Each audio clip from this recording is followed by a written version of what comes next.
I am the national...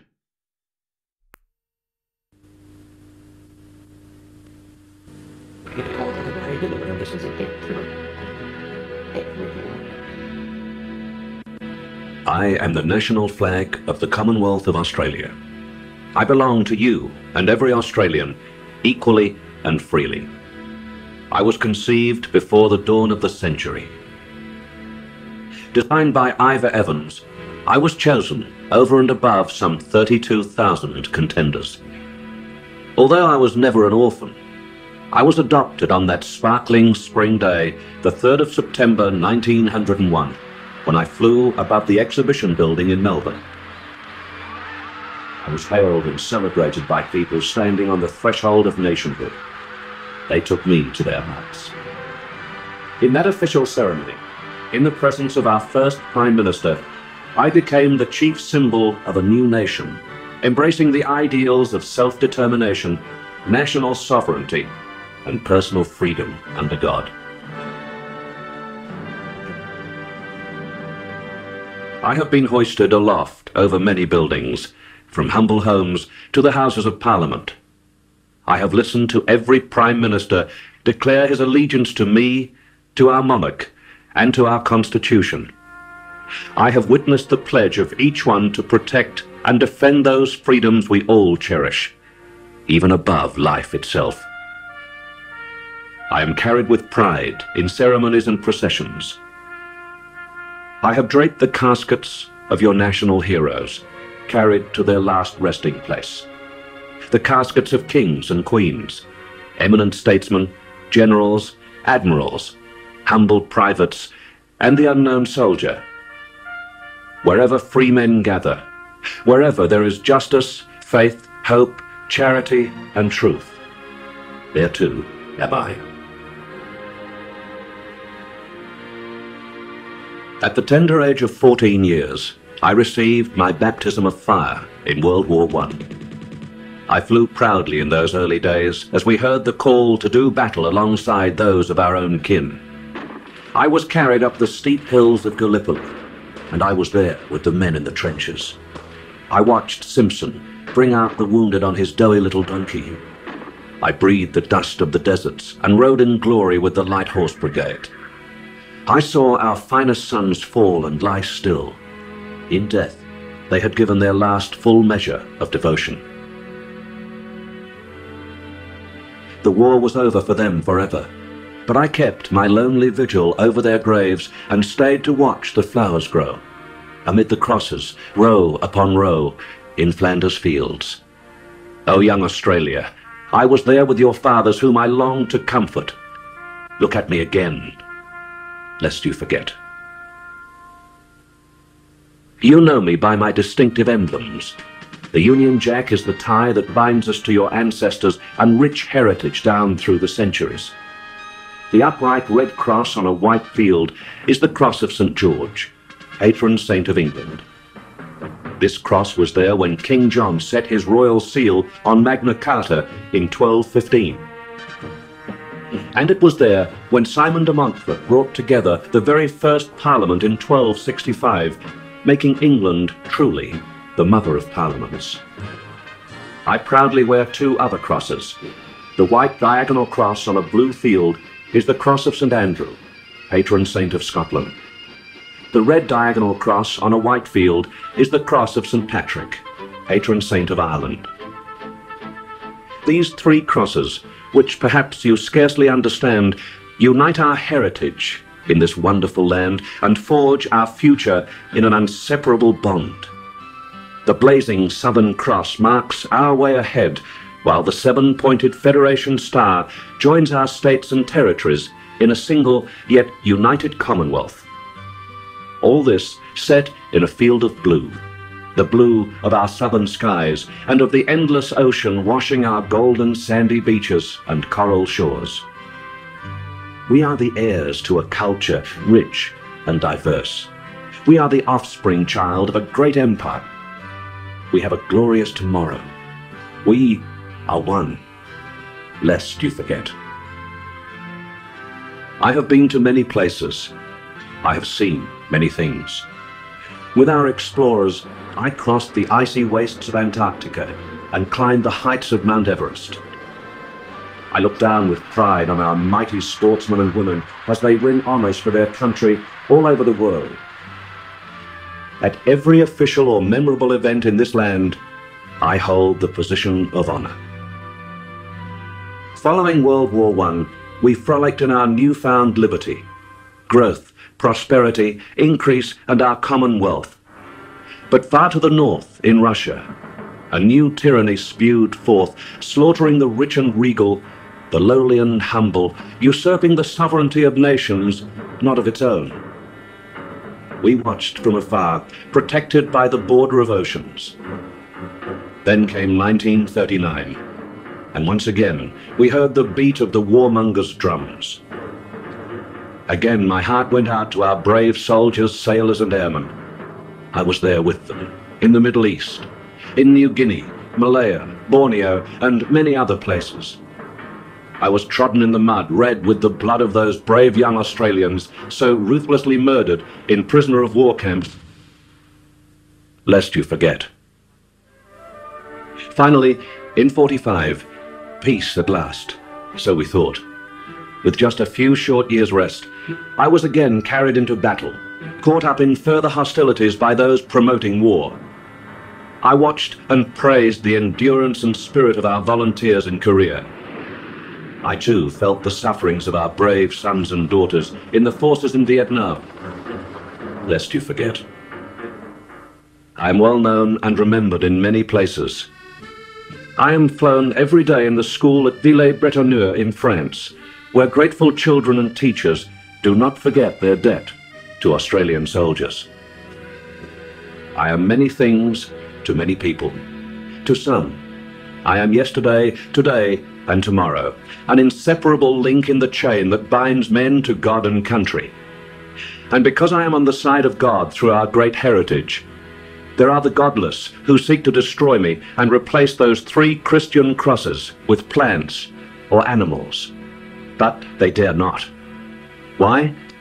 Because today I am everywhere, in the homes of the humble and the mansions of millionaires. I am in the cities, the suburbs, and in country towns. From coast to coast, right across this great nation, I am raised with pride and dignity. Oh, my people, you have given so much to be Australian, and I am proud that we are one, bonded through trial and triumph. Look at me, and remember our heritage, and realize our great future. Together we will grow, and all the world will know. You must never allow those who seek to reduce diversity into dust, to grind our treasures into a melting pot. And as you consider the future of your own true identity, remember, I was there in your every hour of loss, your every moment of glory. So too, I will be there in all your tomorrows. Though proud, loyal, and glorious through all my short history, there is one thing for which I need you most of all. I cannot fasten myself to the flagstaff, lest you forget.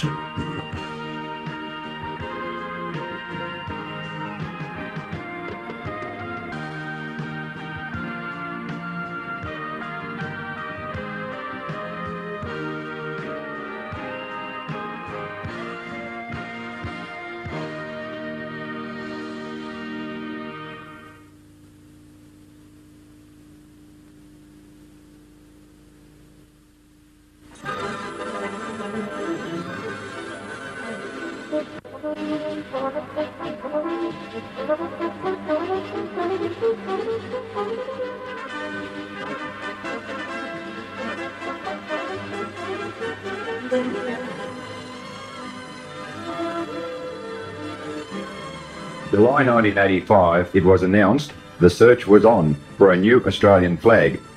No referendum was held to ask the Australian people. Nevertheless, a nationwide competition was launched offering cash prizes totalling $88,000. In Toowoomba, a large crowd of loyal Australians gathered to express their will that our national flag and all that it stands for must not be changed. Opinion polls conducted throughout Australia show that the majority of people, including many young Australians, want to preserve our flag in its present form. And yet, much money is being spent to publicise arguments for change.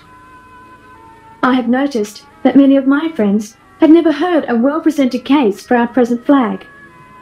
Therefore, it is a great pleasure for me to chair this paper. Dr. Goodman, who is to speak on this subject, has a formidable record. He is one of our top academics in the field of education and has also done an amazing number of other things in his career. He was, for many years, a commissioner for the ABC and was also on the committee established by the ABC for children's television. He was an Australian representative on UNESCO for some years, and he has also been a consultant to many countries in the field of education, including Hawaii, Ethiopia, and Indonesia. He was in the army during the war, serving in Libya, Tobruk, the Middle East, Ceylon, and Borneo. Dr. Goodman is a president of the Australian National Flag Association, and so it is my pleasure to introduce to you, to speak on the Australian flag, Dr. Rupert Goodman.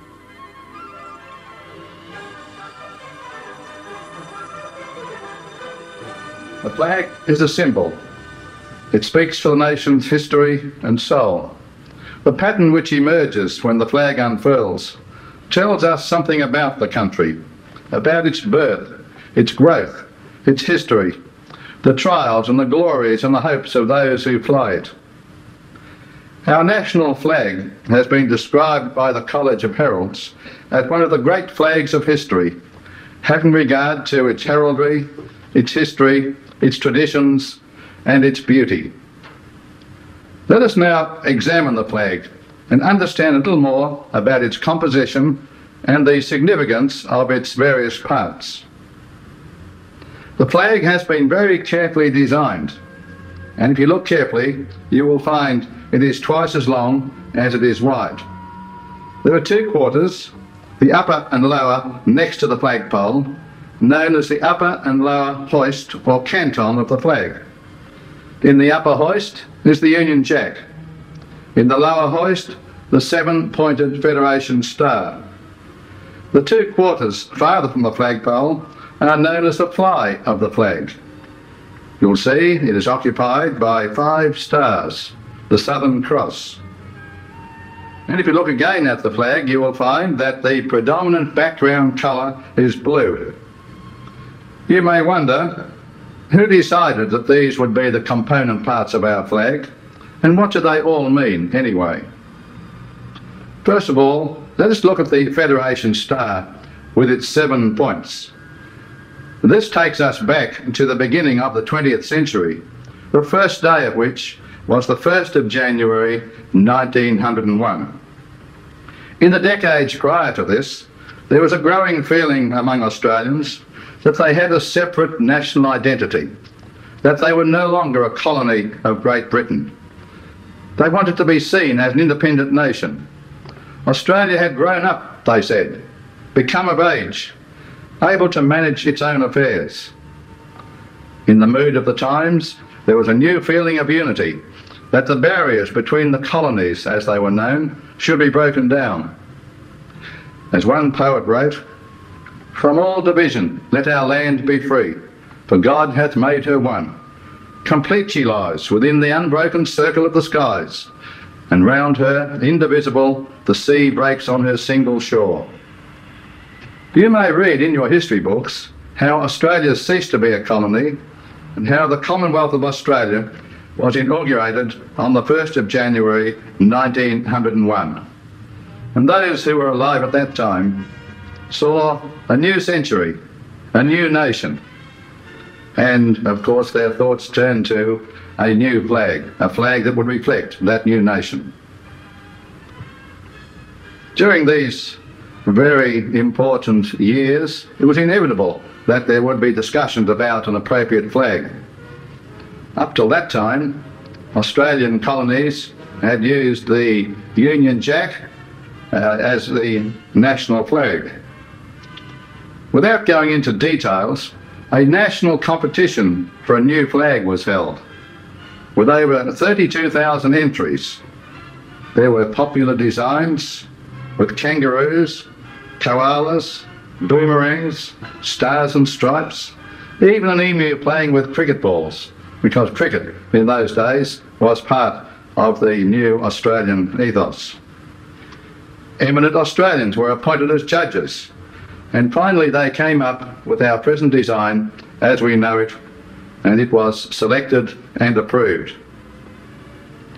Not only was there a design for a new flag, but there was a competition for a suitable ode for the occasion. And the prize went to the well-known Toowoomba poet, George Essex Evans, for his poem, Commonwealth Day, in which he penned the immortal lines, "For on this day a flag is raised, a triumph won, a nation born." The Australian national flag was unfurled for the first time over the exhibition building in Melbourne on the 3rd of September 1901 by the Countess of Hopetown and by our first Prime Minister. On the 16th of September, it was unfurled officially for the first time by the Governor-General, the Earl of Hopetown, who happened to be in Queensland and who officiated at the opening of the Townsville Town Hall. The Federation Star originally had 6 points, one to represent each of the states. Later, when Australia began to gather additional territories, such as New Guinea, an extra point was added, so it now has 7 points. But of course, when New Guinea became independent, the point for the New Guinea Star perhaps had little relevance. And so the 7th point in the star includes now our territories, such as Northern Territory, which is not yet a state, the ACT, our Antarctic territories, Cocos Island, and other areas which are not states but which are part of the Commonwealth of Australia. It's a reminder that our Commonwealth of Australia is a Commonwealth, a united nation. If you look carefully at the topmost point of the Federation Star, you will find that it is designed to point directly to the centre of the Cross of St George, and that is done with great significance. Let us now have a look at the Southern Cross. This constellation of stars was long associated with the discovery of the great south land, Terra Australis, a guide to early travellers and explorers, and it appeared on many of the 19th century Australian flags. It's worth noting that the Southern Cross was well known to the Aborigines, an outdoor people who had legends for all the heavenly bodies. If you read in this book, The First Sunrise by Charles Mountford, you will find a delightful story about Mululu and his 4 daughters explaining the Aboriginal version of the Southern Cross. It is said, of course, that the Southern Cross never sets in Australia. One of the earlier great poets of history referred to the Southern Cross as representing the virtues of prudence, temperance, justice, and fortitude, all of which are great qualities essential to a great nation. And so it's appropriate that the Southern Cross should be part of our national flag. Indeed, this was the point made by the judges in 1901 in pointing out the distinctiveness of our flag. They said this: "The fly of the Australian flag is charged with the Southern Cross, the brightest constellation in the Southern Hemisphere. These stars make a distinctive design for our flag and a beautiful symbol for Australia." So said the judges in 1901. Of course, there are other points of interest about the stars in the Southern Cross. They're not just thrown there in any sort of fashion. Each star is carefully positioned in a geometrical pattern in accordance with the rules of heraldry. And you may read about that in the booklet that I showed you earlier. This will explain the positions of each of those stars in the Southern Cross. You will note that each of the stars has 7 points, except the small inner centre star, which has 5. So the Southern Cross is a very significant part of our national flag. Well, you may ask then, why did they choose blue and not some other colour as the predominant colour of our flag? Why blue and not yellow or gold or green? The colour of blue should be a reminder of our heritage which stems from the sea, the blue of the sea that surrounds this island continent. Across the uncharted seas came the first explorers, the first settlers. The foundations of the settlement were laid by the four great governors, the first four great governors, all of whom were naval officers. Over the centuries, Britain acquired a great naval tradition which we in Australia have inherited. Then there is the colour of our sky. So much of our tradition has been built around the sea and the sky that the blue is highly significant colour for our flag. Perhaps the most interesting question, and one upon which so few people are aware, is the question of the Union Jack in the flag. Why did the designers insert the Union Jack in the corner of the flag? If you looked at all the earlier flags in the 19th century, you would find always that that was part of the flag. It may be that our early settlers had these strong links with Great Britain, but the reasons for the Union Jack in the corner of our flag go much deeper than that. The basic institutions of our society have come to us as part of this British heritage. Our Westminster system of government, for example, was hammered out over the centuries, beginning with Simon de Montfort's first Parliament in 1265 AD. Our legal system, the heritage of the English common law, trial by jury, and basic concepts such as the Habeas Corpus Act, these have come to us from Britain. The liberty of the subject, which we prize so much, dates back to 1215 AD, when barons forced King John to sign Magna Carta. And so we could go on. Our system of trade unionism, our major sporting codes, our language, our literature, all these are part of our British heritage. So it's right and proper that these origins should be reflected in our national flag.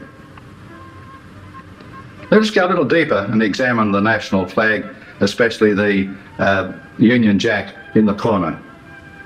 You'll note that there are three crosses in that Union Jack.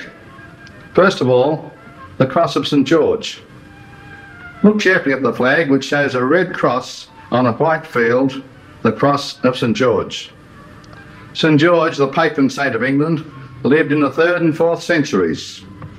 We believe he was born in Cappadocia, which is part of modern Turkey, of noble Christian parents.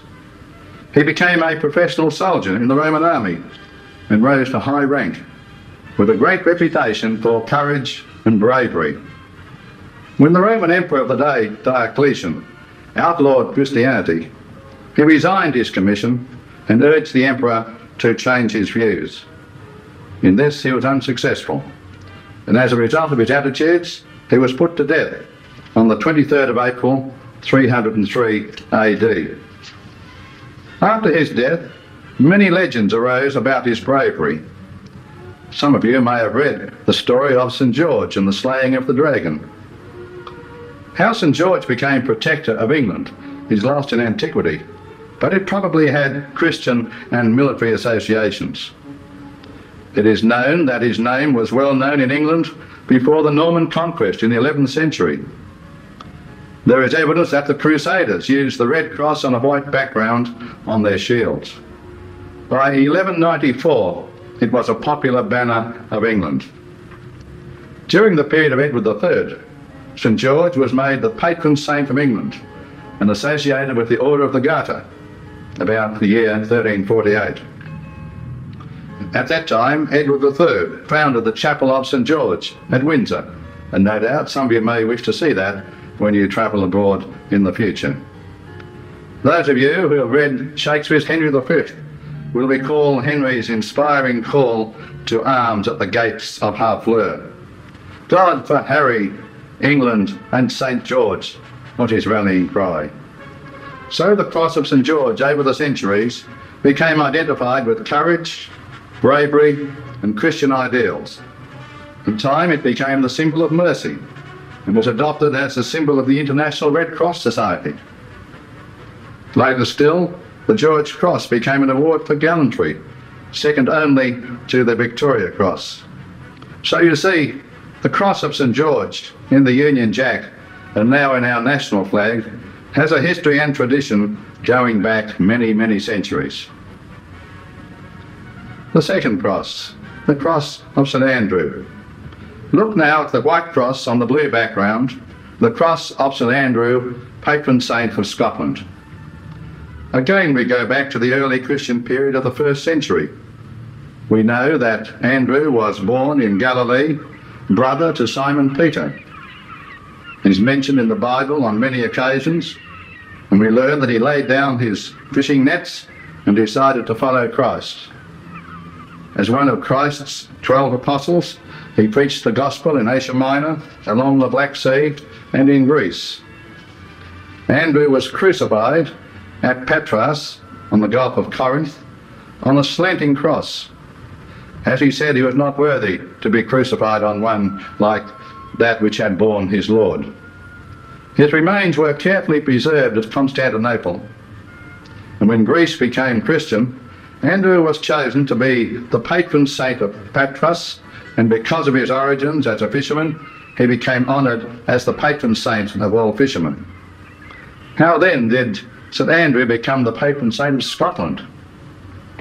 Several centuries later, Christian missionaries were attempting to convert the warring tribes of the Picts and the Scots in Scotland.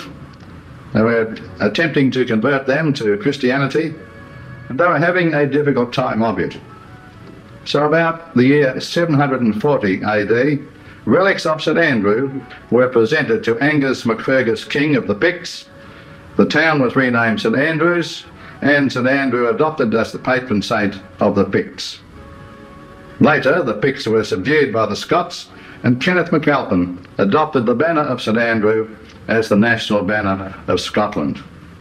So the white cross on a blue background, with the cross slanted like an X, the cross of St Andrew, became associated in many, many ways with Scotland, stemming from those Christian origins of long ago. Significantly, November the 30th is celebrated as St Andrew's Day throughout the world, wherever Scotchmen are gathered. The third cross in the Union Jack, the cross of St Patrick. Turn now to the third Christian cross in our flag, the cross of St Patrick, a red cross on a white background, a diagonal cross which distinguishes it from that of St George. As it happens, St Patrick was born in Scotland about 385 AD, and the date, the 17th of March, seems to be associated with him. It is believed he was of noble birth, son of a deacon, Calpurnius, his grandfather also being a priest. When he was 16, St Patrick was captured in a raid by the northern tribes and carried off to Ireland as a slave. During this time, he began to take religion seriously and became a man of intense prayer. After 6 years in captivity, he escaped to the continent and later returned to England. He believed he was called in a dream to return to Ireland to convert the people to Christianity. In the year 432 AD, he achieved his ambition by returning to Ireland as a missionary bishop. And through the efforts of St Patrick, a Christian church was established there. The date of his death, a little uncertain, probably about 469 AD. The cross of St Patrick became the banner of Ireland, being well known by 1690 AD, with the 17th of March established as St Patrick's Day. The British Order of Knighthood, the Order of St Patrick, was instituted by King George III in 1783.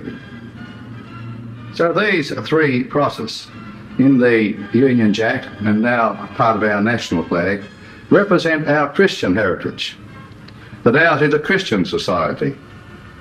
At the last census, more than 11 million Australians stated they were Christian.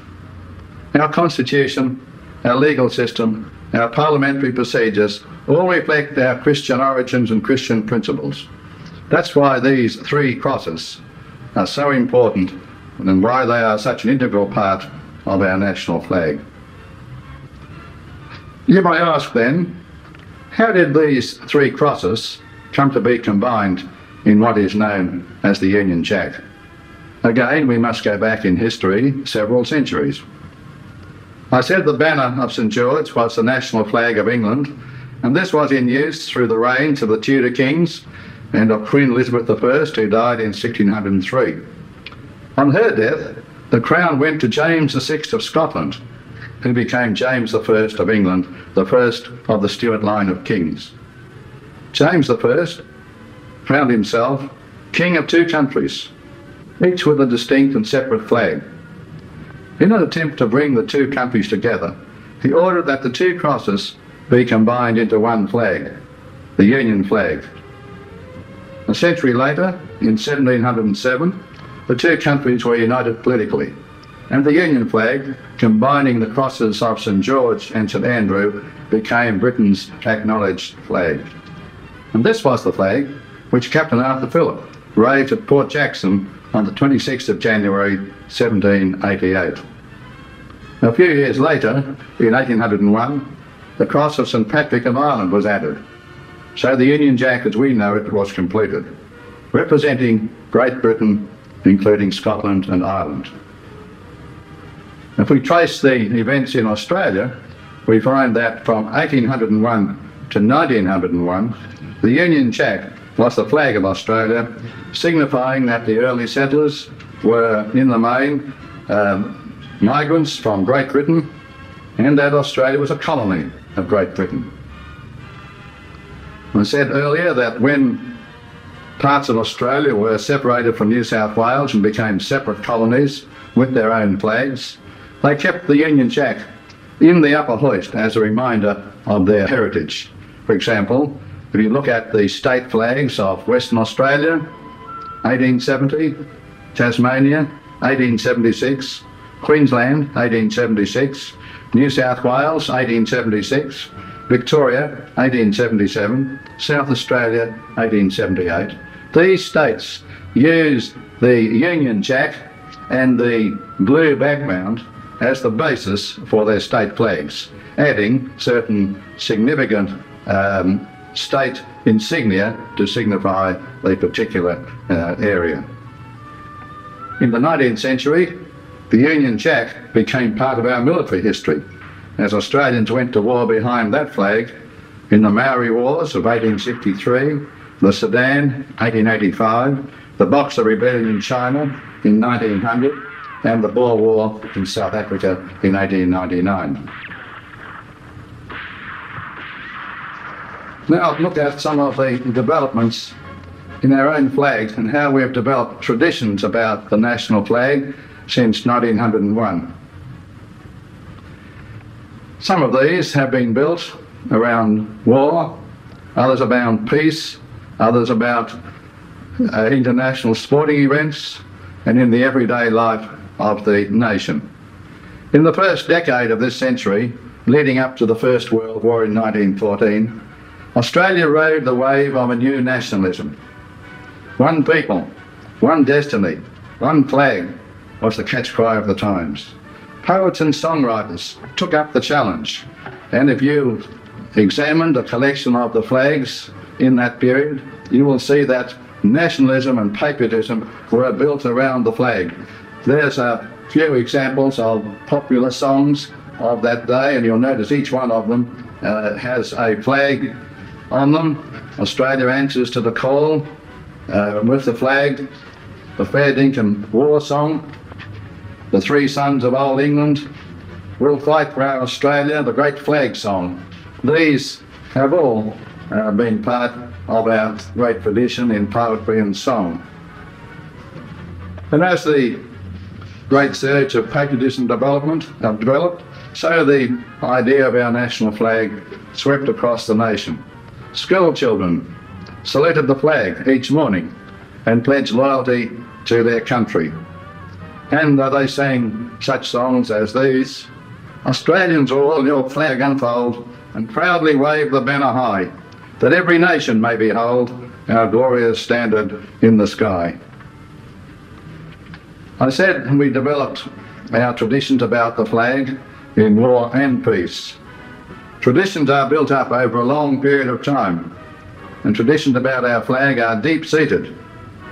And of course, many people react very emotionally to the flag because of the events in their lifetime. Let me show you a few examples. In the Anzac book from World War I, we will find a very interesting coloured photo of the Australian digger and the New Zealand counterpart holding the flag aloft on Gallipoli. We'll find the photo of the flag being raised at Saddleberg in New Guinea, a very famous event. Sergeant Derrick, who raised that flag, was awarded the VC subsequently for his bravery in action. In Vietnam, it's the same. In Vietnam, the flag was raised proudly whenever the occasion permitted. And there's a photo of the flag being raised in Vietnam. In New Guinea, whenever a town was retaken from the Japanese, the first thing that happened was the Australian flag was hoisted up to signify that it was Australian territory once more. There's the Australian national flag being hoisted at Kakova. I said many Australians felt emotional about the flag, especially those who have been in the services, because it is a tradition that those who have served the country in war may have the Australian national flag draped over their coffin at the funeral service. So many people feel very deeply about the flag and its the part it's played in their lives. But also, the flag has been significant in our peacetime. I said the flag was unfurled in 1901. When the new Parliament was opened in Canberra in 1927, and the flag was hoisted over that building significantly, and it will be so in 1988, when it is planned for the new Parliament House to be finished in Canberra. Our national flag will be erected on an enormous flagpole over that new building. On public holidays such as Australia Day, we fly the flag on all the public buildings, schools, and indeed in private houses. Australia Day, our national day, is known perhaps as Flag Day. There are many other days and occasions during the year and during the years of our nationhood that the flag has played a significant part. In Australia, we have a precious tradition of religious liberty, social order, and freedom. We have a parliamentary system which is free and open, unlike that of some countries not supported by a military faction. This heritage of justice and freedom reaches far back into history, and that is why the flag is so significant in its present form. Many people have left the less happier lands to share our rich heritage, to pledge loyalty to the flag of freedom, and they have seen our flag as representing these freedoms. They have come here willingly as migrants and become proud of the flag. It's a beautiful flag, rich in tradition and history, one that identifies Australia's place in the world. Be proud of it, learn to love it, honour it, respect it.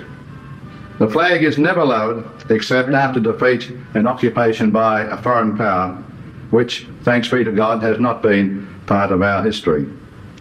This has happened in some countries in Central Europe. It's not happened here. The flag is never lowered except after violent revolution, when the whole fabric of society is torn asunder. This hasn't happened either. Governments may come and governments may go, but the flag, representing the continuity of our society, goes on. Let us all see that it flies free and aloft, in all its beauty, in all its tradition, for all time.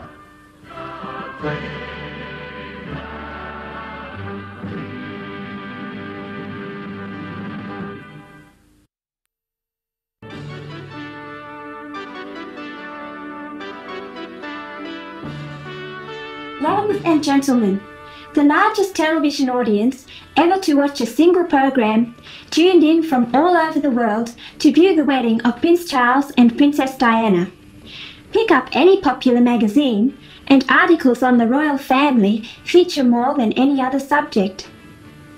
If news of a visit to Australia by the Queen or a member of her family is announced, the crowds are bigger than for any politician or leader from overseas. As a young Australian, I believe we need to learn more about an institution which after 1,000 years still excites such devotion. Young people today are often deprived of part of their own history and culture and are being asked to make judgments without adequate information. Mr. Richard Stanley, who is to speak tonight on The Crown, has been in public broadcasting for 14 years now, 11 of these years as a journalist. He has a major interest in the Christian roots of our socio-political environment and over the last 3 years has done extensive research in this area. At present, he teaches history on a part-time basis. I feel privileged to introduce to you Toowoomba journalist Mr. Richard Stanley.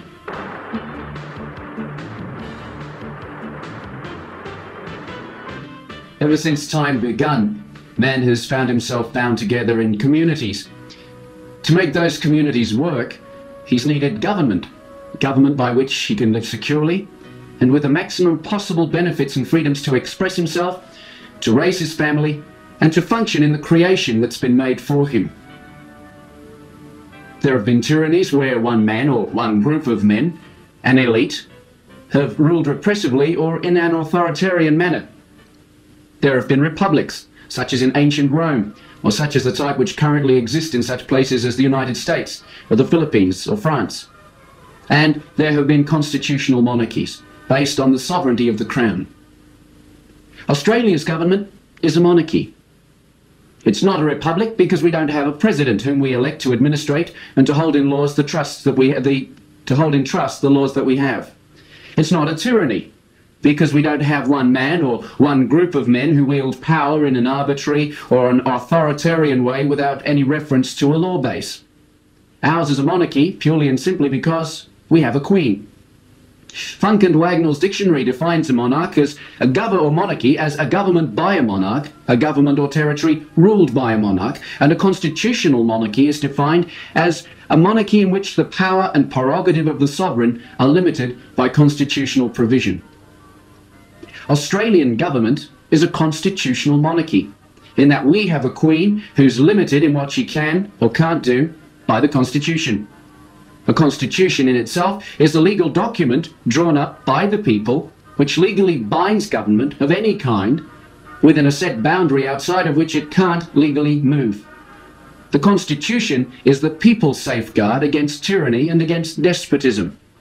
It's our guarantee that the government itself is governed and that it cannot at any tick of the clock formulate a new law which would prevent our being as free as possible within certain moral boundaries.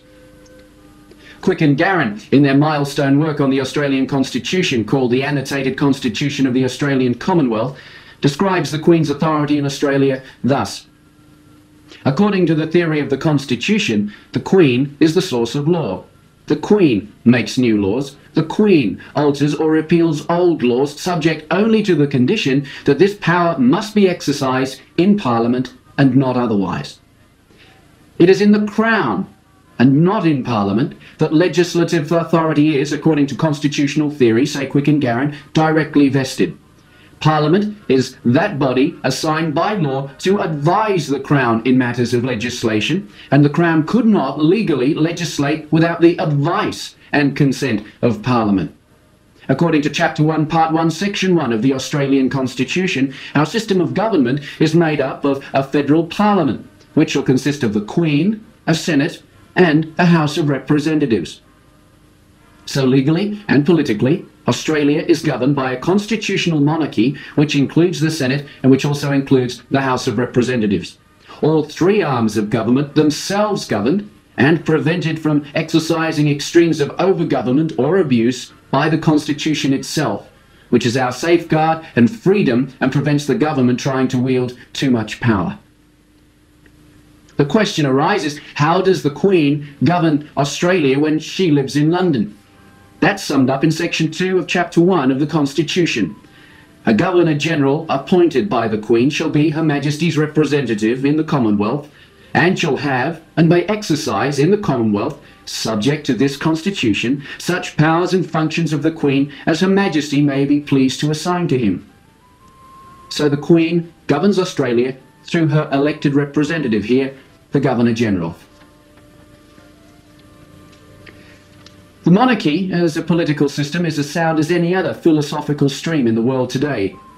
Apart from the hiccup which occurred during the English Civil War of the 17th century, the monarchy has existed in Britain since just after the time of Christ.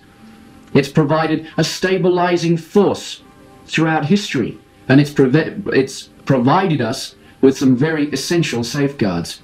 The famous British statesman Disraeli last century said of the monarchy, "The wisdom of our forefathers placed the prize of supreme power without the sphere of human passion."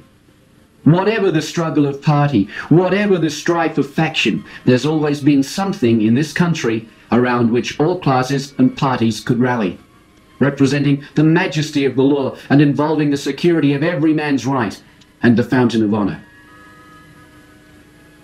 What he was saying was that whilst there must be continuing activity on the political front, which at times might even appear to threaten our very way of life, there's always a political safeguard, a safety valve to which we can all turn to ensure that fundamental freedoms and basic rights will never be threatened. In answer to critics who complain that the monarchy is part of an English heritage and we have an Australian tradition which we must now uphold, my question is, with what shall we replace the system of government that we currently have? You see, it's not enough to see faults which might exist in current governmental structures. We must be prepared to consider what viable options are available and which will give us the long-term community of safety which we require of government, whilst at the same time providing us with the traditional freedom which the monarchy has provided over the centuries. You can't throw the baby out with the bathwater. Whatever the turn of events in Australian political life, we know that should anything ever happen to our Queen, her son will assume immediate responsibility for the administration of the government. In fact, so finely tuned is the succession to the throne that we know who'll succeed to it up to the 22nd or even the 23rd person. And their responsibility on assuming the throne? Simply to hold in trust the laws of Australia, the rights of the people, and the freedoms and responsibilities which are traditionally ours and which no elected government can ever take away through political expediency. The famous British historian Sir Arthur Bryant has said in his work The Spirit of Conservatism, written in 1929, "The monarchy today does not direct the state, but it is the permanent mentor of those who do. They change from parliament to parliament, almost from year to year. It alone during life does not change. In a democratic country where the human agencies of government change so frequently," says Bryant, "it's something to have ever at their shoulder the wise and experienced advice of a permanent sovereign. But since the crown is necessary as a permanent pivot for the forces of government, much would be lost and nothing gained by an elective throne." And in Australia, that's the type of government that we've inherited. A traditional Westminster system which recognises that governments of themselves have no special virtue. They are there merely to uphold the rule of law and thus uphold the rights of the people. The history of government indicates that governments are always striving to increase their powers. In Australia, the Queen, through her Governor-General, is there to ensure that the elected government of any political persuasion does not reach too far in the name of political expediency to grab to itself too much power. The monarch herself, of course, is limited as well.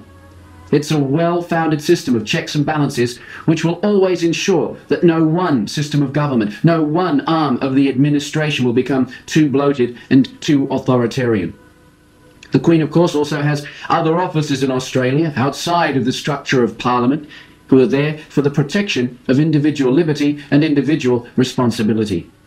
Magistrates and judges, police officers, civil servants, the armed forces are all first servants of the Crown, They're there to uphold the crown, not the politician.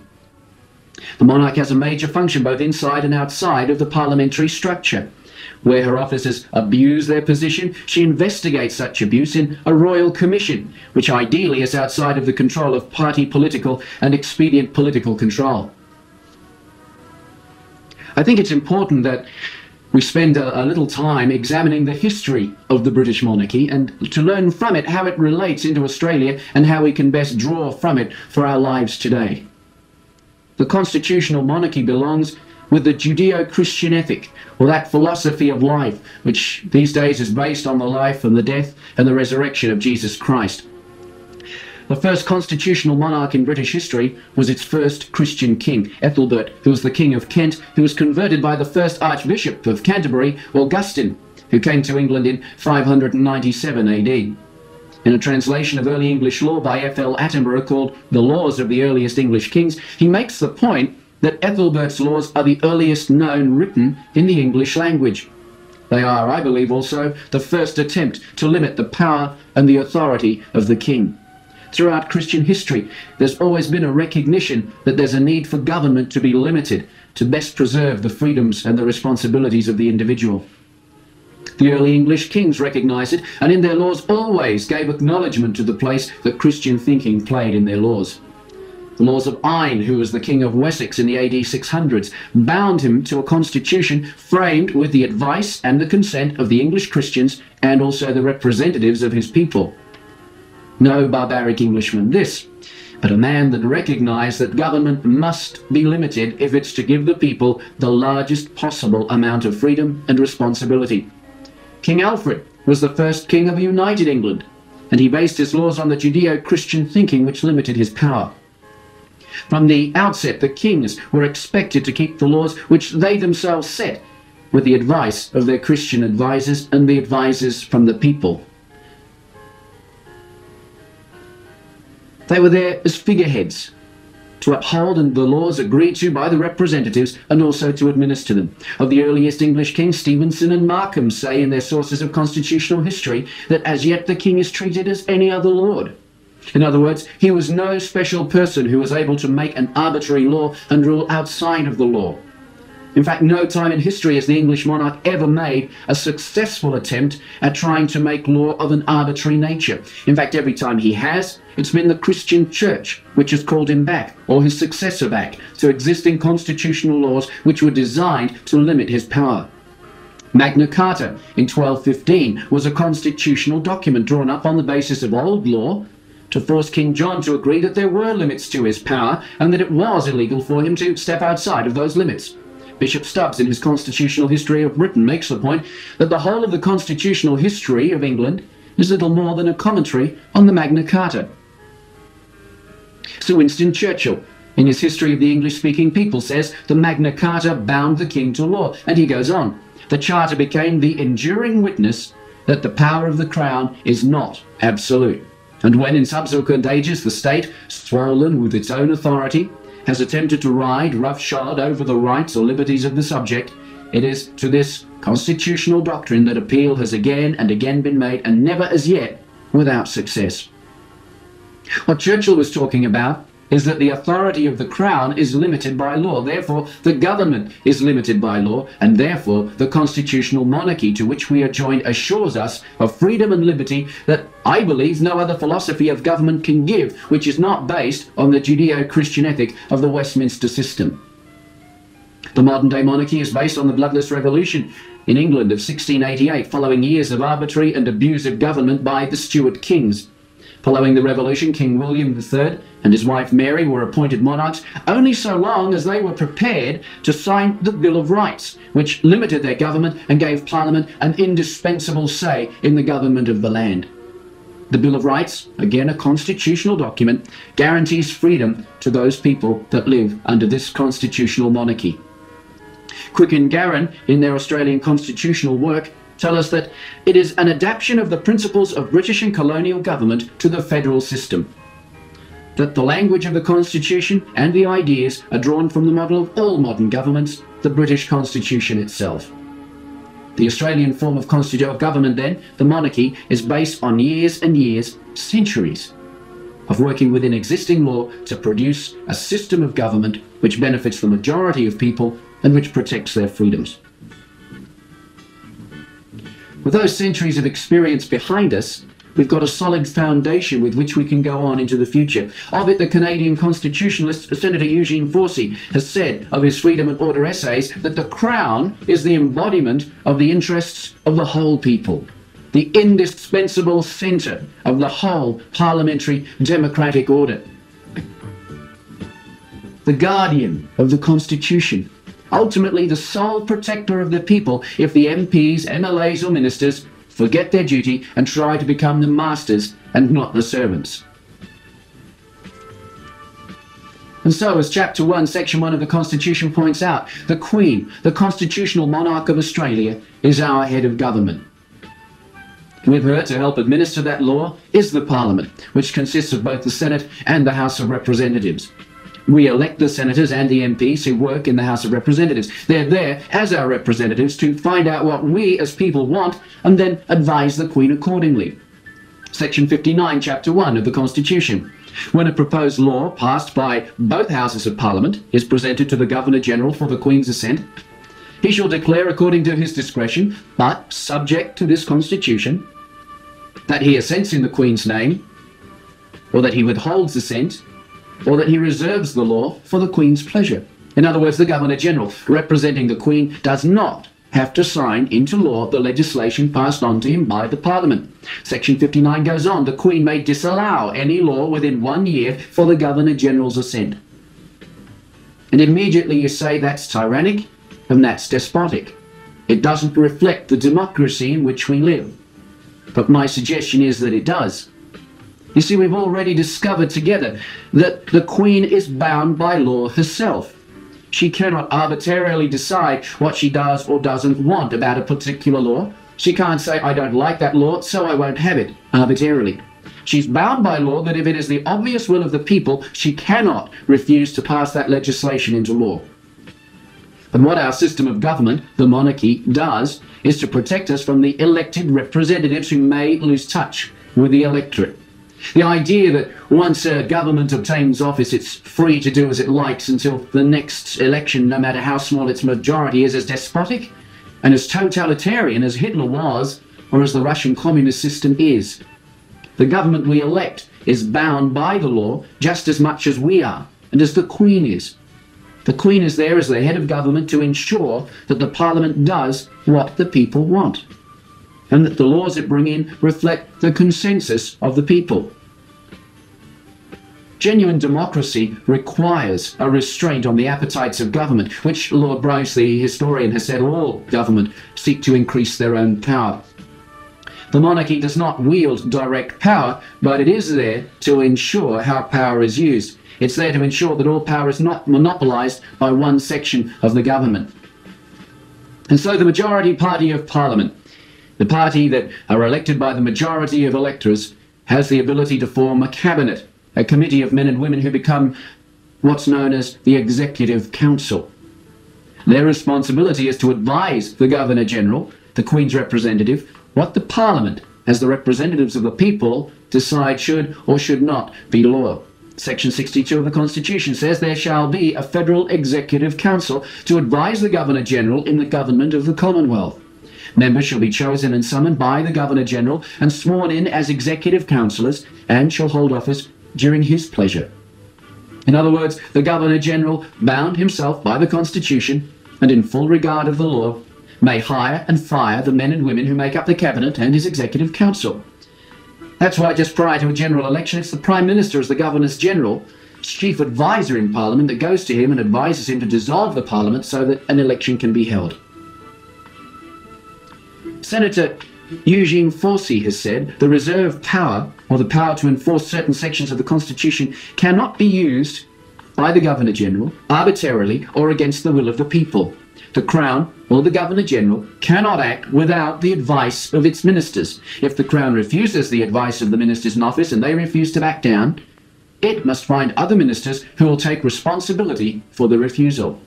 The reserve power of the Governor-General to hire or fire is indeed under our Constitution an absolutely essential safeguard of democracy. You know, in past years we've come to regard the Governor-General as something of a rubber stamp, that he's just bound by law simply to sign all law which Parliament passes.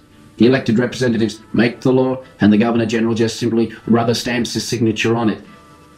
Not so, says Fawcett. He says it's the rubber stamp theory which is undemocratic. It makes existing governments irremovable except by their own consent. Such a doctrine is a travesty of democracy. It delivers every opposition bound and gagged into the hands of its opponents. It delivers the people gagged and bound into the hands of anyone in office. The one in office, of course, may loosen the gag and the ropes. In fact, he may loosen them so much that we don't even realise they're there. But he can tighten them again whenever he pleases and as tight as he pleases. This is not democracy. This is despotism. More or less benevolent, perhaps, for the moment, but despotism nonetheless. And so we have the monarchy, the constitutional monarchy, an arm of government bound by law and there to ensure that other arms of government who advise it do so with the support of the people. Of the Crown, constitutional analyst and former Member of Parliament Arthur Cresby has said in his work, Your Will Be Done, if the Australian people only knew it, the Queen is the final legal protector of the whole of the people without regard to party, race, colour or creed. A final check against the peculiarities of the operation of party politics in the control over the machinery of Parliament and over the voices and the votes of the politicians. No bill for an act can become law without assent, royal assent, being given, an assent which can be withdrawn within 12 months of its being given. This final royal check enables the people, if they only knew it, to determine whether or not they want the act and to ask the Queen to withdraw the royal assent if they did not, or to the request be amended according to their will. Has there ever been a time since Federation when the Governor-General has used his power given to him under the Constitution? Only the once. That was on November the 11th, 1975. Putting aside what some might consider to be the somewhat questionable politics which may have been involved in the lead-up to the matter, the Governor-General of the time, Sir John Kerr, had informed the then Prime Minister, Mr Gough Whitlam, that his services as the Chief Advisor to the Crown were terminated because he could not ensure the continuation of a supply of money to keep the government operating. The Governor-General then asked the then Leader of the Opposition, Malcolm Fraser, to form an interim caretaker government on the understanding that he agreed to an immediate general election. One was held, and the results, I believe, vindicated the Governor-General's decision. If he had been wrong, Mr Whitlam would have been returned. As it was, the coalition was put into power with what at the time was a record majority. The Governor-General's actions were correct, in that as the final trustee of the will and the laws of the people, he dissolved Parliament to allow the people to decide on the formation of a new government to advise him. If Sir John had misread the will of the people, then Mr Whitlam quite simply would have been returned, and Sir John, I suggest, would have been looking for a new job. One of the major aspects of the Westminster system of government to which we belong is its Christian base. History records for historians of integrity that the monarchy has evolved as a result of Christian men and women standing up in years gone by and demanding of the monarch, demanding of the government, that it fulfill its rightful role in our lives.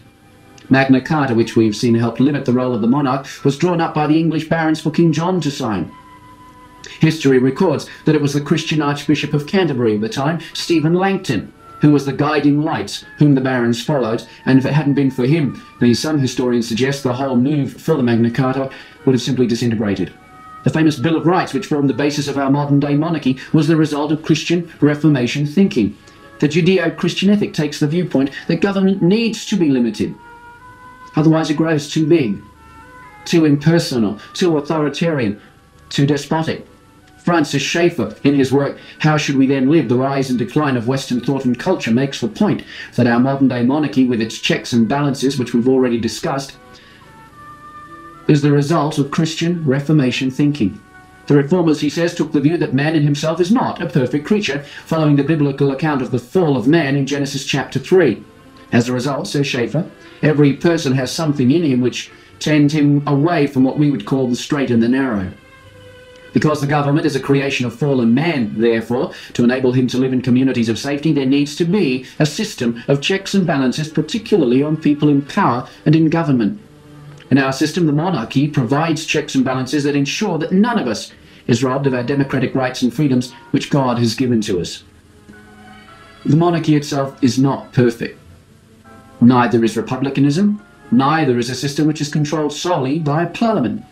But with a monarch able to govern the government of parliament and the parliament and the constitution there to ensure that the monarch stays honest, the checks and balances provide us with the freedoms under God that we enjoy today.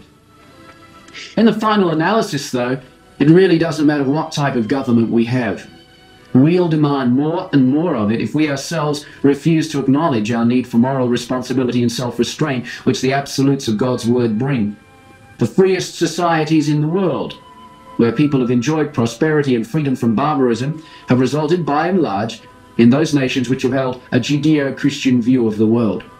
And I think it's fitting that our final challenge comes from God himself, that our monarchy will do us no good if we ourselves are not prepared to seek the moral self-government in our lives. It says in my own paraphrase of Proverbs 28 verse 2 of the Bible, when a land or the people in it refuse to accept moral self-government, self-responsibility, it has many rulers, it has big government. But if we become men of understanding, people who turn our minds to knowing and living within the moral constraints which maturity bring, and living within the moral restraints of God, the land, the nation, will continue, and the nation will prosper.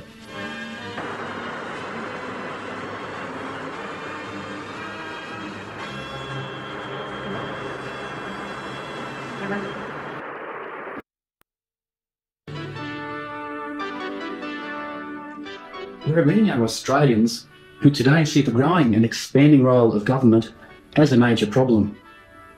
The Constitution is a document which belongs to us, the people of Australia. It has been designed to protect us from, among other things, too much government and against corruption amongst politicians. I think that's a good idea. It's my pleasure tonight to introduce the speaker for our third paper, which is entitled The Australian Constitution. Our speaker is the Honourable Charles Porter. Mr. Porter was, for many years, a politician who served as a cabinet minister in the Queensland government. But he was also much more than that. He was, in his younger days, a noted journalist and author, writing plays for radio which were eventually sold in many parts of the world. Mr. Porter was also a noted swimmer and surfer, a talent which he passed on to his son, who won a silver medal in the 1956 Melbourne Olympic Games and also at 2 successive Commonwealth Games. Mr. Porter has been a delegate to a number of Commonwealth constitutional conventions and was on the Queensland University Senate for several years. Ladies and gentlemen, I have much pleasure tonight in introducing to you the Honourable Charles Porter.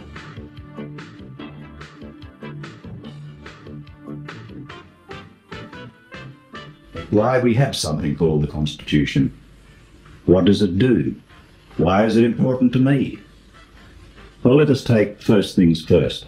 The Australian Constitution is that legal statement, an Act of Parliament, that brought into being in 1901 a federated Commonwealth of Australia where there had previously been only separate colonial governments. Now these had emerged from the original early British settlement of Australia, and in what were largely convict prison camps, there were for a start all powerful governors appointed from Britain, usually naval or military men trained in authority and discipline. And then came partial self-government, as the convict flow ended and the numbers of free or freed settlers increased. And these became full self-governing states as the 1800s drew to a close. Now, in this period, our country was producing wool and beef, crops from minerals, principally gold. It was almost exclusively a primary producer. In a young and rapidly expanding Australia, there didn't seem much need for political parties as we know them today. Our interests weren't very complicated.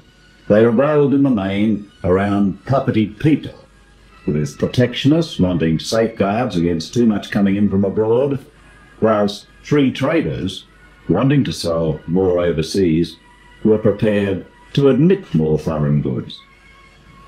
This pattern abruptly changed when drought and falling overseas markets caused a severe financial crisis in the 1890s, ruining many people and costing the jobs of a great many more.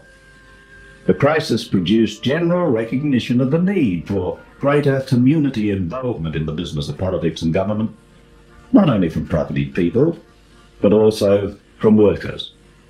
And as Australia neared the turn of the century, it was being increasingly recognised that growth was bringing not only state, but also national problems. And there was need for a central government to speak on some matters with one voice, instead of the several voices of the several states. Defence, foreign alliances, customs, excise charges, these were quoted. At the same time, a well-organised working-class party had been formed, and it was able to play a part in the discussions leading up to federation. Many saw, by the 1890s, that it was time to move on from that stage in our history when all state leaders were prime ministers, with each state having its own army and navy, and when states would close their borders against adjoining states. But enthusiasm in some quarters for federation was paralleled by a wide suspicion of this new central government that was being proposed. So a federal convention in 1891 failed, largely because of the smaller states' fear that with a big central government, they could be dominated by the bigger and richer and older states of New South Wales and Victoria.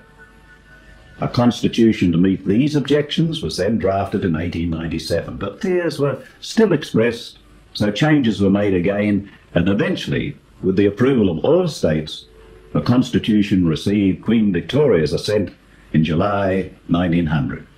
The Commonwealth of Australia was then proclaimed on the 1st of January 1901. Well, so much for how the Constitution came about. Now for the even more important consideration of what it does and why it is so important.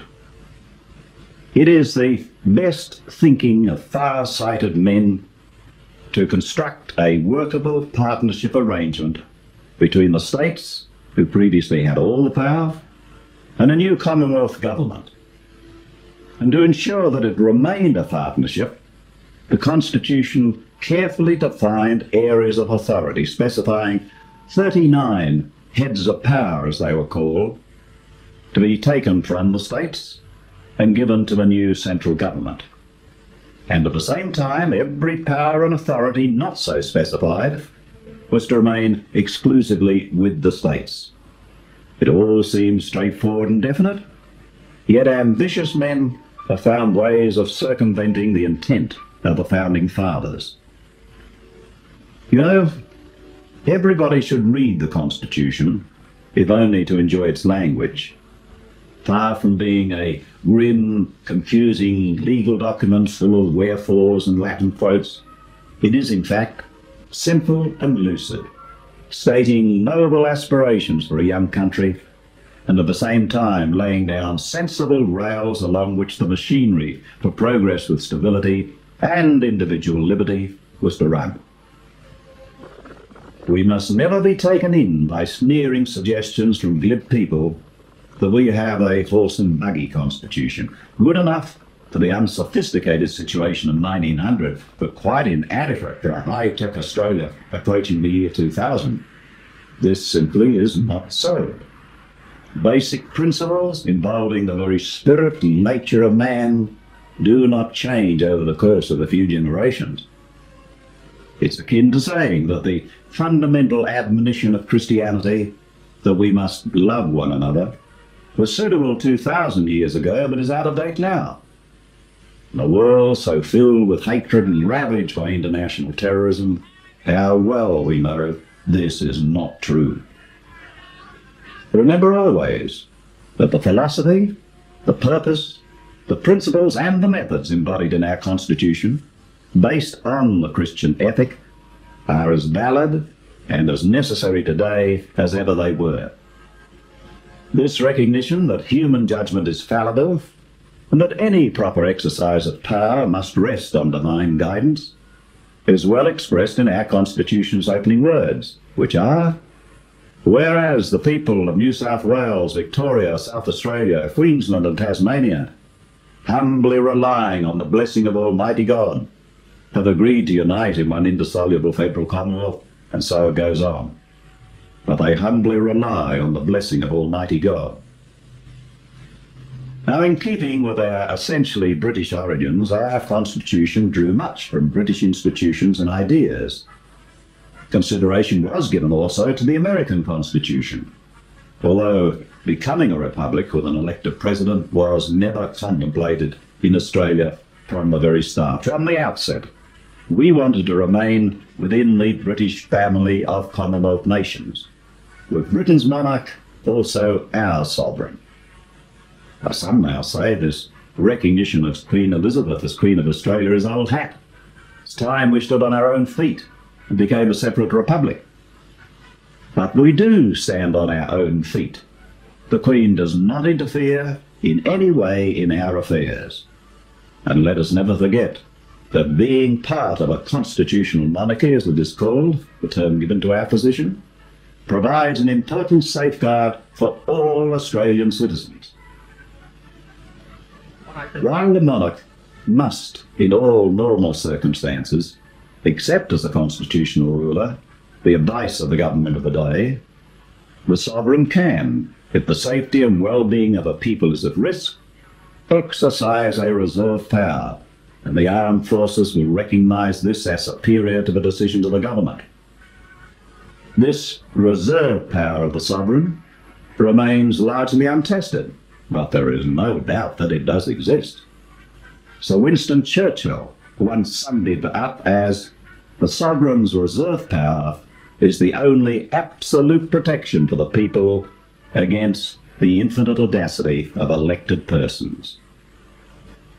And there are other compelling reasons why we should cherish our place in the British family of nations. Almost everything we are, and much of what we have, has come to us from or through Britain. It's become fashionable in some circles to sneer at our British traditions and heritage, but the fact is that in common with the rest of the Western world, we couldn't manage without them. We have built on the strong foundations of English ideas, institutions, attitudes and tastes. We played our games, and we've adopted our language, literature and moral customs. We rely on their patterns of parliamentary democracy, of education and of religious tolerance. Not only us, but the entire modern world of international trade and commerce could not exist without such British inventions as accountancy, company law, banking and insurance, and credit and exchange. Above all, we've inherited from the British that strong love of individual freedom expressed in the dictum, "The governments exist to serve people, not the people exist to serve government." Even today, the great part of the world still rise in the ancient and bloody toils of violence, cruelty and oppression. But thanks to our English inheritance, we enjoy, so far, the highest degree of personal liberty. The English maintained over the long centuries a fine balance between the state's demands and the rights of the individual. Slowly, the caprices of despots and the absolute rights of kings were left behind, as through compromise and acceptance of Christian moral principles, Britain evolved a system of law based on recognised customs and modified by general acknowledgement to which all, including the state itself, became subject. Today's Australians could never hope to be the lucky country without this rich British inheritance.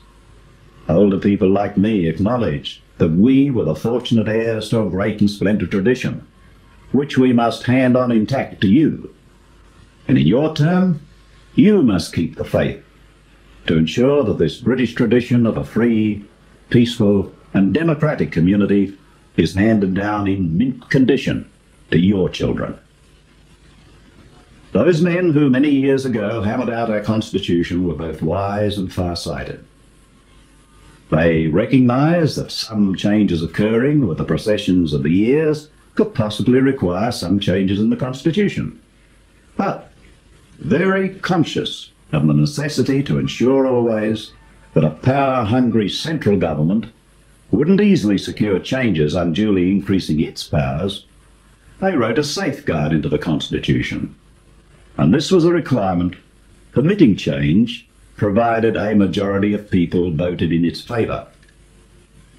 And since smaller states didn't want unwelcome changes being imposed on them by the larger numbers of New South Wales and Victoria, which could largely determine a national vote, the requirement very wisely included that, as well as needing a majority of voters, a proposal to alter the Constitution also had to be won in a majority of states.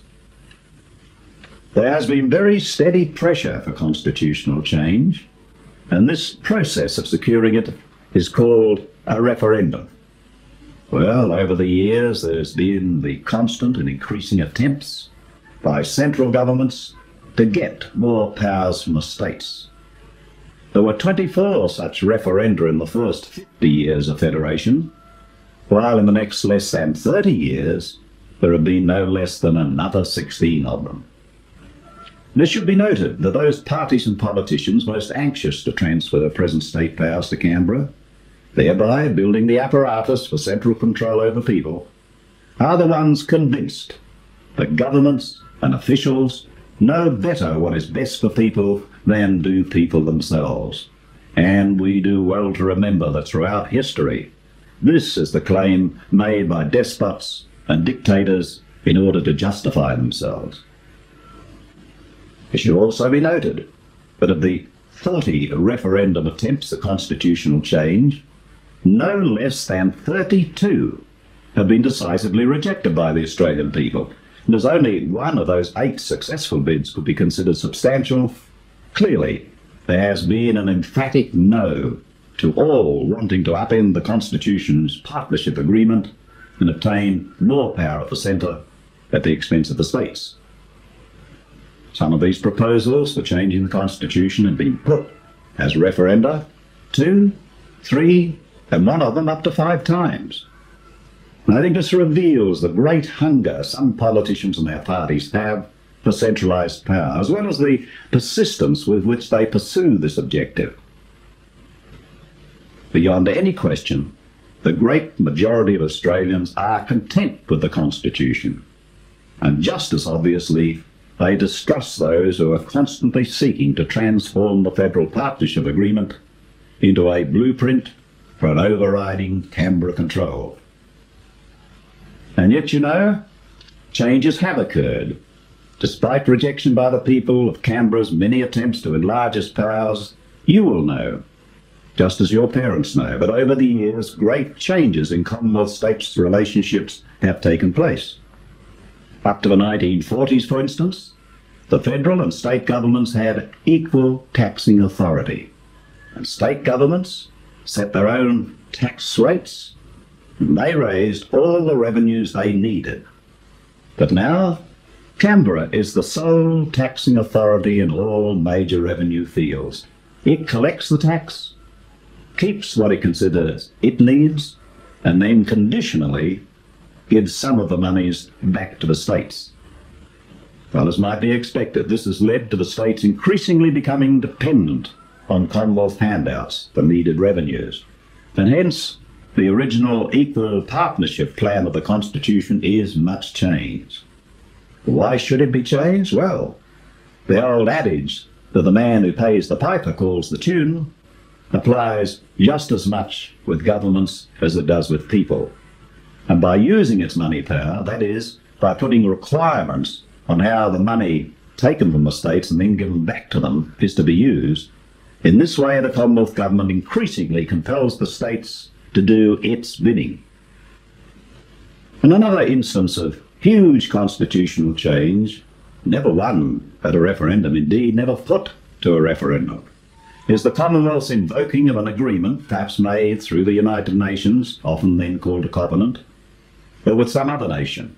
And in this way, Canberra can secure massive constitutional change without the people having any chance to say whether or not they want it. This was done in 1984 when Canberra rode roughshod over the Tasmanian government in relation to a dam on Tasmania's Franklin River. Now, nothing in the Constitution says that Canberra can do this. Indeed, on the contrary, The Constitution specifically says it cannot override the state in terms of control of its waterways. So how do such things happen? How is it that the basic law of the land, our Constitution, can be drastically changed without being first submitted to the nation for its approval?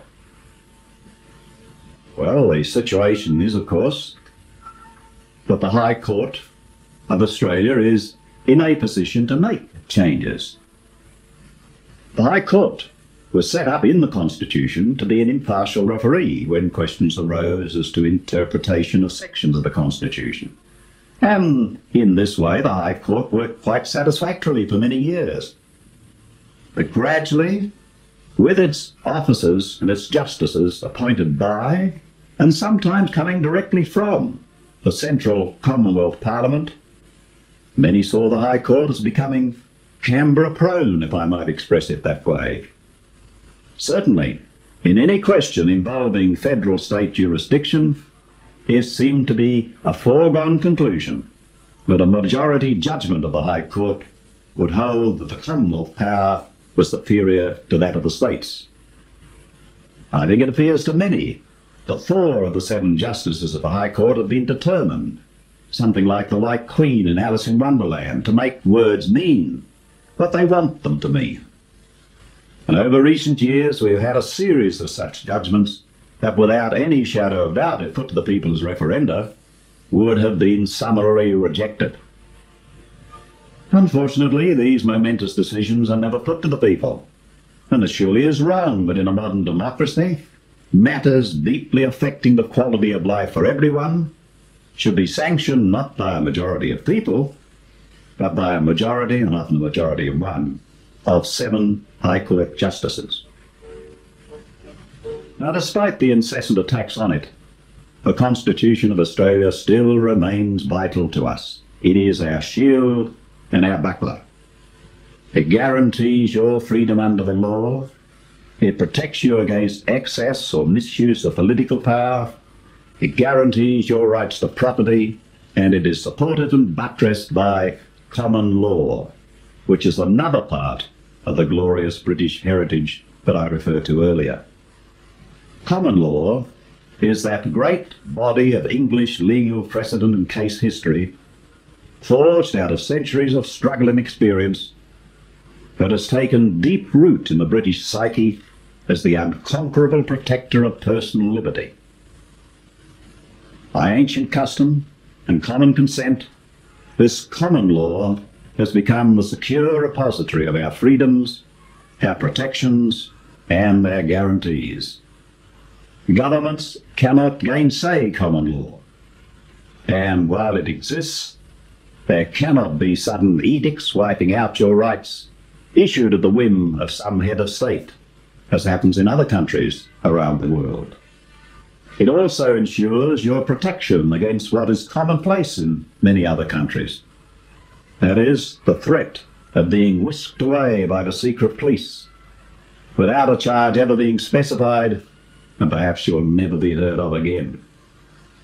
And yet all of this, the end product of centuries of struggle in Britain by the common man against the harsh power of monarchs, barons and lords, is now under threat.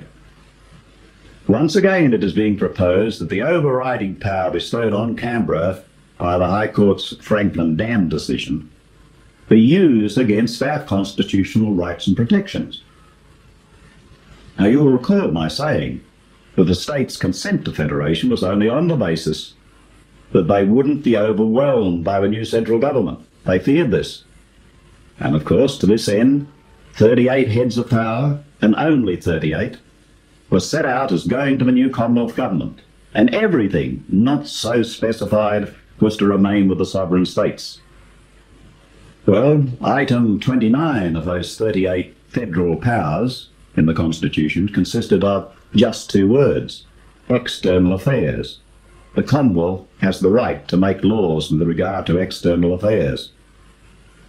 And of course, the High Court's Franklin Dam ruling has stretched those words to infinity. They are all-encompassing. They are taken to have precedence over any other word that is written in our Constitution. They are now held to mean that should Canberra make some agreement with another country, or accept a United Nations covenant, then the provisions of those agreements or covenants can become the laws of this land, the laws of Australia. And what is more, and much worse, they then would be superior to all the laws made under our own constitution. And you know, to me anyhow, it seems preposterous, even incredible, that because of a High Court judgment, just 2 words should be plucked out of the Constitution and used as a dagger to destroy all the rest of it. I'm now with this extraordinary external affairs power because of the High Court decision. The federal government has been promoting the introduction of a Bill of Rights, contained in a United Nations Declaration of Human Rights. Well, this declaration is something that has been produced by countries, including Russia, that could not in any way be regarded as democracies. Countries that have no background of common law, or indeed any tradition of personal liberty. In fact, the United Nations document now being sold to us has sections that are almost word for word in a communist Russia human rights declaration. I think most people are well aware of how freedom of movement and expression there in that country. The Australian proposal is also akin to a code that exists in Uganda and did while Idi Amin was ruler.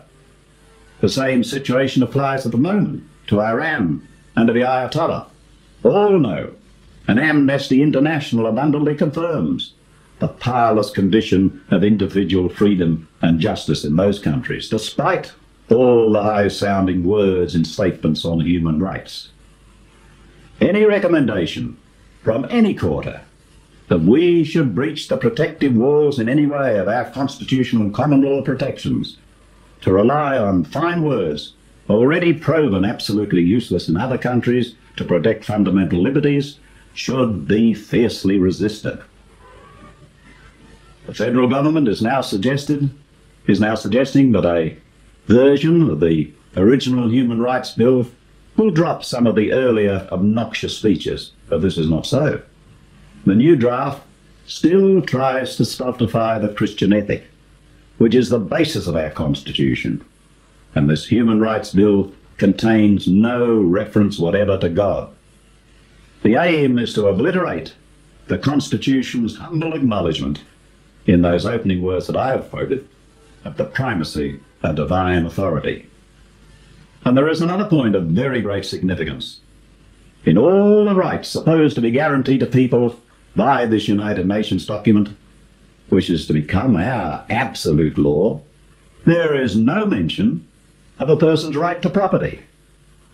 Denying people the inalienable right to own their own home or land must, without doubt, usher in the era of Big Brother socialism without any other major action needed. And you know, it is proposed that all of this be done without any reference at all to us, the people. So I conclude talking to you about the Constitution by saying that the Australian Constitution as it stands is noble in purpose, lucid in wording, and sensible in its federal partnership concepts. Its fundamental premises are as valid now as when they were first written. It recognises the need, the imperative need, for decentralised control if there is to be constant progress in a country so big and so diverse as ours. And above all, it enshrines the need to give citizens at all times protections against those who, promising a brave new government-run world, would in fact seek to enslave us. The Constitution belongs not to governments, but to us, the people of Australia. We must never permit any elite group or groups to take it over just because they want to rewrite it according to their own political passions.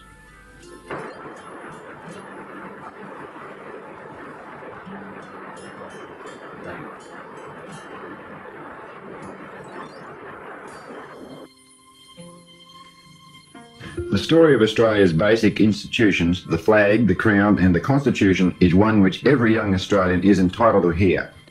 There was a time when the material in this presentation you have seen was part of our school curriculum throughout our country.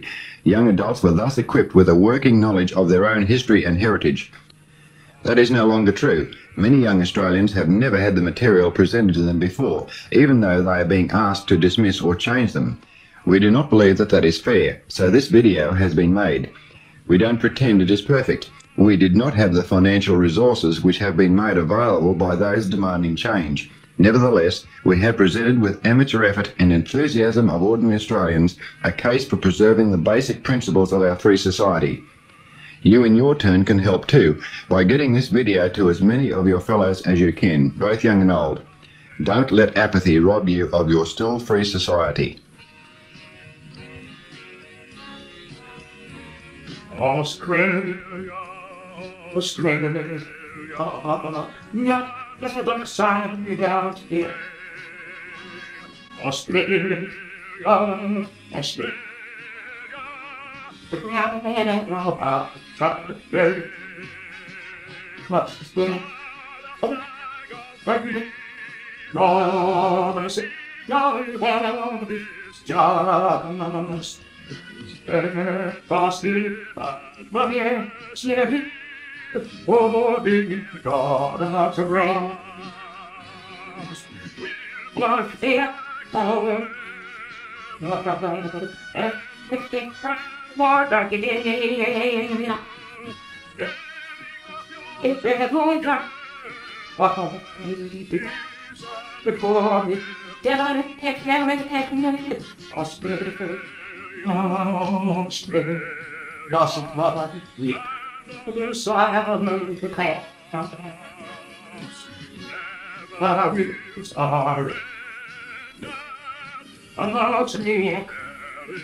This day, the 3rd of September, is an historic occasion for Australia in that it marks the 87th birthday of our national flag. After the Commonwealth of Australia was inaugurated on the 1st of January 1901, the cry went up for a national flag. Until that time, the Union Jack or state flags had been flown. Very briefly, a competition was held and it attracted over 32,000 entries. On the 3rd of September 1901, the new flag was unfurled by the Countess of Hopetown, the wife of our first Governor-General, and in the presence of our first Prime Minister, Edmund Barton, over the exhibition buildings in Melbourne. According to the press, there was great excitement as the flag flew gloriously in the strong southwesterly breeze. This is the flag which has been part of our history in war and peace. This is the flag which flew at Gallipoli and on the Western Front, in Tobruk and in Alamein, in New Guinea in World War II, and in Southeast Asia and Vietnam since then. This is the flag which flew over our first Parliament House in Melbourne, later Parliament House in Canberra, and today it flies high over our new Parliament House. This is the flag that has flown over all our successes in Olympic Games, in Commonwealth Games, and in the America's Cup. We should all honour this major symbol of our nation and ensure that this, our flag, flies forever. We are delighted this morning that we have with us Martin Govan, the Youth of the Year, because we believe it is in the young people that we rely upon to see that this flag and all the traditions associated with it will continue throughout the centuries. It's now my pleasure and my honour to introduce to you our Lord Mayor, Sally Ann Atkinson, who in the busy day has come to this ceremony, and she will now address you and then make the symbolic touching of the flag for raising our national flag on this occasion. Would you welcome our Lord Mayor? Thank you very much, Dr. Rupert Goodman, Mrs. Betty McDonald, Mr. Morris Law and other distinguished guests, Today, I think, is a very important occasion. It's not only, as you've heard, the anniversary of the raising of the first Australian flag, but I think it also symbolises a very strong degree of national goodwill, not only here in Australia, but also overseas. I think we all understand that flags are shared symbols of pride and spirit. You've heard from Dr. Goodman of the many nationally important occasions on which flags have been raised, but even closer to home on the Expo site, we see the great pride with which other nations salute their flags, and we certainly see in our children a recognition that the Australian flag means their country to them. And I think it's particularly appropriate that in this bicentennial year, when our activities have brought Australians together as a nation even more closely, we should pay homage to the pride and goodwill that is signified by our Australian flag.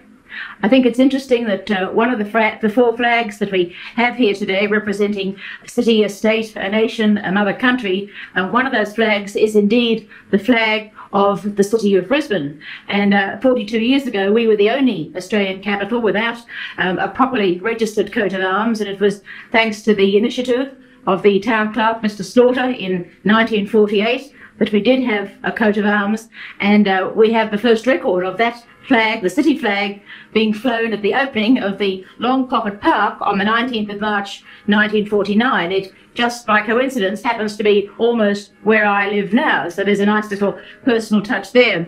Our motto is Meliora Sequitur, which is translated in many ways, but I think the most appropriate translation is we aim for the best, because that, I think, sums up the mottos and the feelings of the city of Brisbane.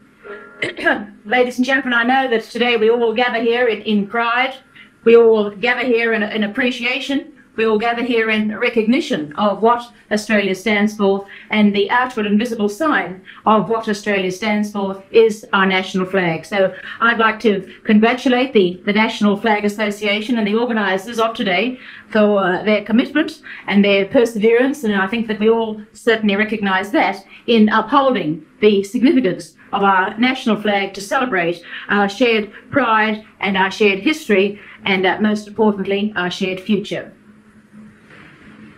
The Lord Mayor will now symbolically touch the national flag to give the symbol for the raising of the flag.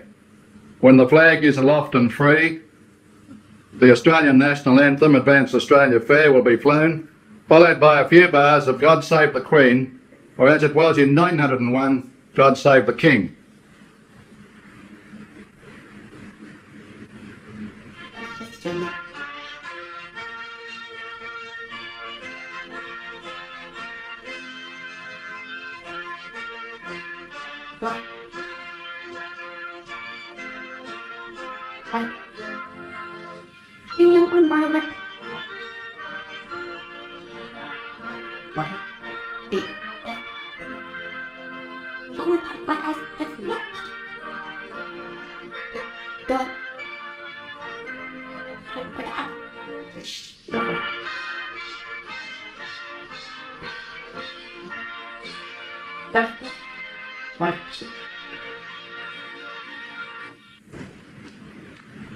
When all of it sounds pretty pop, jealous baby, pop, all the pop,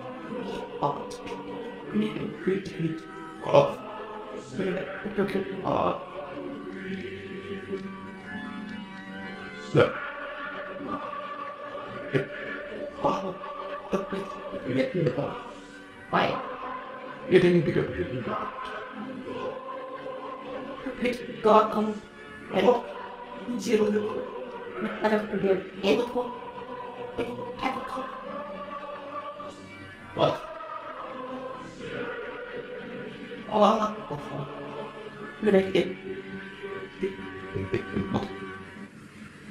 May I now introduce Mr. Morris Law, the Chief Commissioner for Scouts in Queensland, and at the same time thank the Rover Scouts for their participation this morning in this ceremony. I invite Mr. Law to address you, and he will then give the order for raising three other flags: the Union Jack, the Queensland flag, and the flag of the Brisbane City Council. Would you welcome Mr. Morris Law?